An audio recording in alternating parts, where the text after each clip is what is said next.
everyone, welcome back to my channel.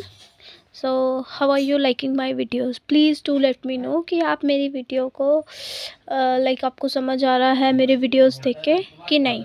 So in this lecture we are starting with rational roots and Cardan method. ठीक है, तो हम यहाँ पे दो चीज़ करेंगे. पहले हम रैशनल रूट्स के बारे में बात करते हैं. रैशनल रूट्स क्या है, रैशनल रूट्स का मेथड क्या है. तो क्वेश्चन आपको मैं क्वेश्चन के थ्रू समझाती हूँ. Find all the rational roots. आपको सारे रैशनल रूट्स बताने हैं of 2x³ -7x² plus 10x -6. देखो, अगर आपको बोला भी ना होना रैशनल रूट, तो रैशनल रूट का अकॉर्डिंग टू मी ये जो जब ऐसे 2 टाइप्स आ जाता है तो यहाँ पे ये इसके रैशनल रूट्स होते हैं. तो हमारा रैशनल रूट लेट से a/b का फॉर्म का है. So let a/b be the rational root. ठीक है, be the rational root of given equation. जो भी हमारी गिवन इक्वेशन है वो इसका क्या है, रूट हो. तो फिर क्या, देन ए. अब ये ए क्या है, बी क्या है, तो ए जो है इज द डिवाइजर ऑफ ए. ये ए का डिवाइजर है. एंड बी ए एन क्या है यहाँ पे, ये होता है ए एन. आपको एक इक्वेशन पता है ना, ये क्या लिखी होती है, ये होती है this equation is a0 x³ this one is plus a1x² plus a2x plus an हम लास्ट कांस्टेंट टर्म को कहते हैं. तो then a is the divisor of an and b is the divisor of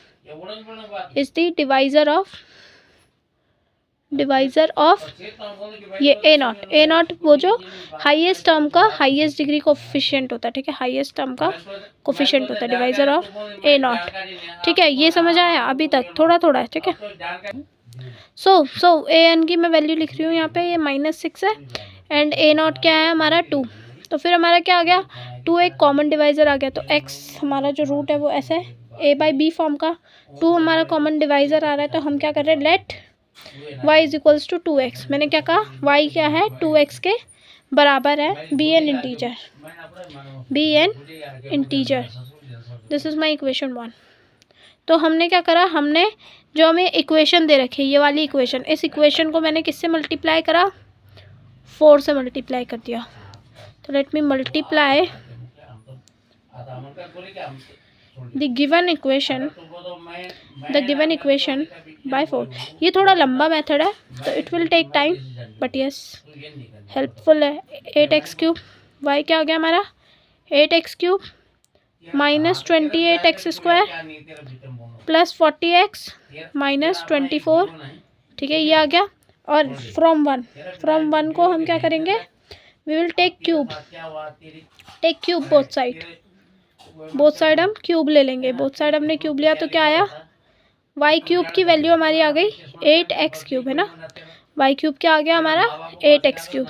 अब देखो, अगर मैं f ऑफ y लिखना चाहूँ, y के टर्म्स में लिखना चाहूँ, तो 8x³ मतलब क्या है y³. 8x³ क्या है मतलब y³. इसी को मैं y के फॉर्म में लिख रही हूँ, -28x². देखो इसी को स्क्वायर करना जरा, ये होगा y² is equals to 4x². तो ये लिखा हुआ है -7 times y.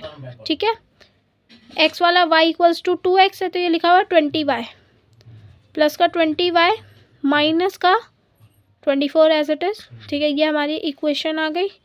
f of -y भी निकाल देते हैं हम. ये मैं क्यों निकाल रही हूँ मैं बताती हूँ आपको. Plus 7y sorry -7y -20y -24. ठीक है, ये हमारी जो है इक्वेशन, सॉरी हाँ -24. अब देखो ये क्या, माइनस में पूरी इक्वेशन आ रही है. There is no sign change, कोई साइन चेंज नहीं हुआ.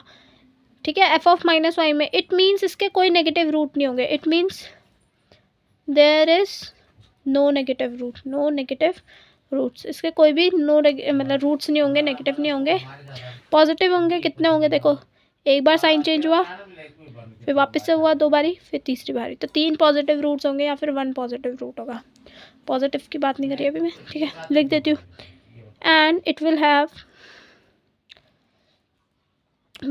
3 पॉजिटिव रूट्स और नो और 1 positive root. Okay so next अब हम करेंगे upper limit lower limit. Upper limit मैं जल्दी से निकालती हूँ, पता है आपको मेथड 1 + k√g/a0 इसके लिए निकाल रही हूँ मैं, ठीक है, एफ वाई के लिए। याद रखना एक्स वाली टर्म मत देखने लग जाना। 1 + k होता है, मैं बताती हूँ k पहले g क्या होता है। g होता है जो हाईएस्ट नंबर है, इसमें हाईएस्ट नंबर क्या है 24, हाईएस्ट नंबर है 24। a0 तो मेरा 1 है, तो 1 k है कि जो फर्स्ट नेगेटिव टर्म है उससे आगे कितने टर्म्स है, एक ही टर्म में, तो 1 लिख दूंगी। तो ये अप्रॉक्सीमेट जो इसका आंसर है वो क्या आ जाएगा मेरा, अप्रॉक्सीमेट आंसर मतलब ये 1 है, के 1 आ गया। इसका मतलब ये मत समझना √24, ये होगा 24 की पावर 1/k। 1/k तो 1 है, तो 1/1 मतलब 1, तो ये 25 आ गया मेरे अपर लिमिट 25 आ गई। सेकंड मेथड से अगर मैं अपर लिमिट निकालने की कोशिश करूँ, सेकंड मेथड कहता है जो भी नेगेटिव टर्म्स है 7 और 24 उसको लिखो पहले, और उनके आगे जो पॉजिटिव टर्म्स है उनसे डिवाइड कर दो।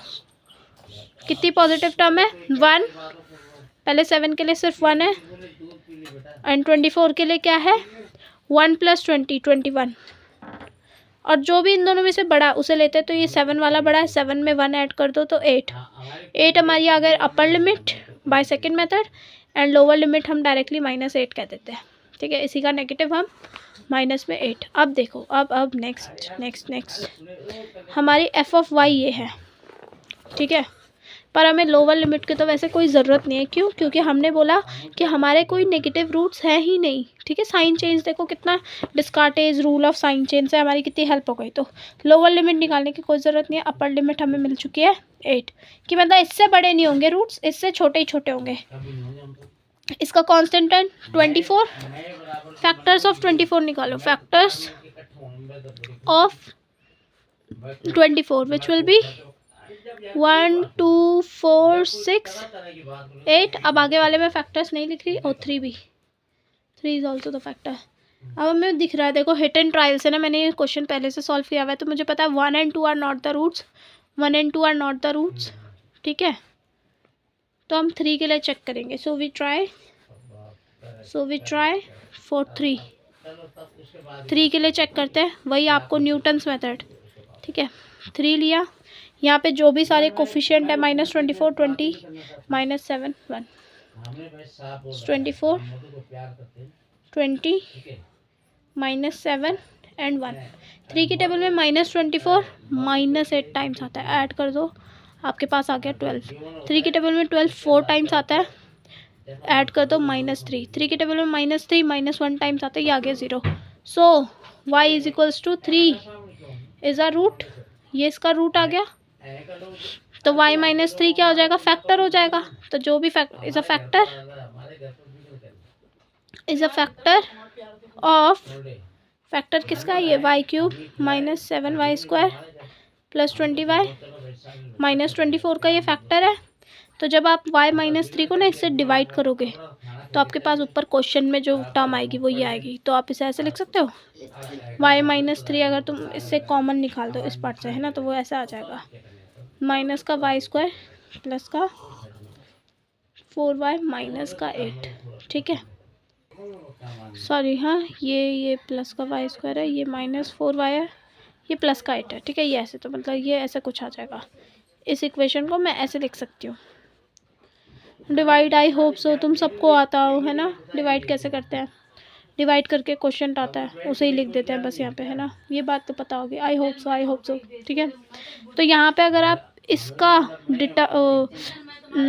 डिस्क्रिमिनेंट देखोगे, इसका जो d आएगा डिस्क्रिमिनेंट, वो <0 का, मतलब this will have y² - 4y + 8 will have imaginary roots. इसके इमेजिनरी रूट्स होंगे, इमेजिनरी रूट्स अब आप निकाल सकते हो, मैं डायरेक्टली लिख रही हूँ क्योंकि वीडियो ज़्यादा लंबी नहीं होनी चाहिए। Imaginary roots that will be, ठीक है, इमेजिनरी रूट्स जो कि होंगे 2 + - 2 iota and y equals to हमारा 3 एक रूट आया था, और हमने फ्रॉम वन हमने y को क्या माना था, फ्रॉम 1 हमने y को माना था, कहाँ गया हमारा, y equals to 2x, y is equals to 2x, y की वैल्यू 3 है, 2x, x की वैल्यू क्या आ गई 3/2। So this is our rational root, this is our rational root. सबको ये मेथड समझ आया? Please just say yes in the comment section so that कि मुझे पता चल जाए कि हाँ मेरी वीडियो से लोगों को समझ आ रहा है। ठीक है, this is our rational root. ठीक है, so don't forget to like comment and share to your friends. ठीक है, मैं ऐसे ही रियल एनालिसिस एंड प्रोबेबिलिटी की भी वीडियोस बनाऊंगी, बस आप लोग शेयर करते रहिए तो मुझे अच्छा लगेगा। Thank you.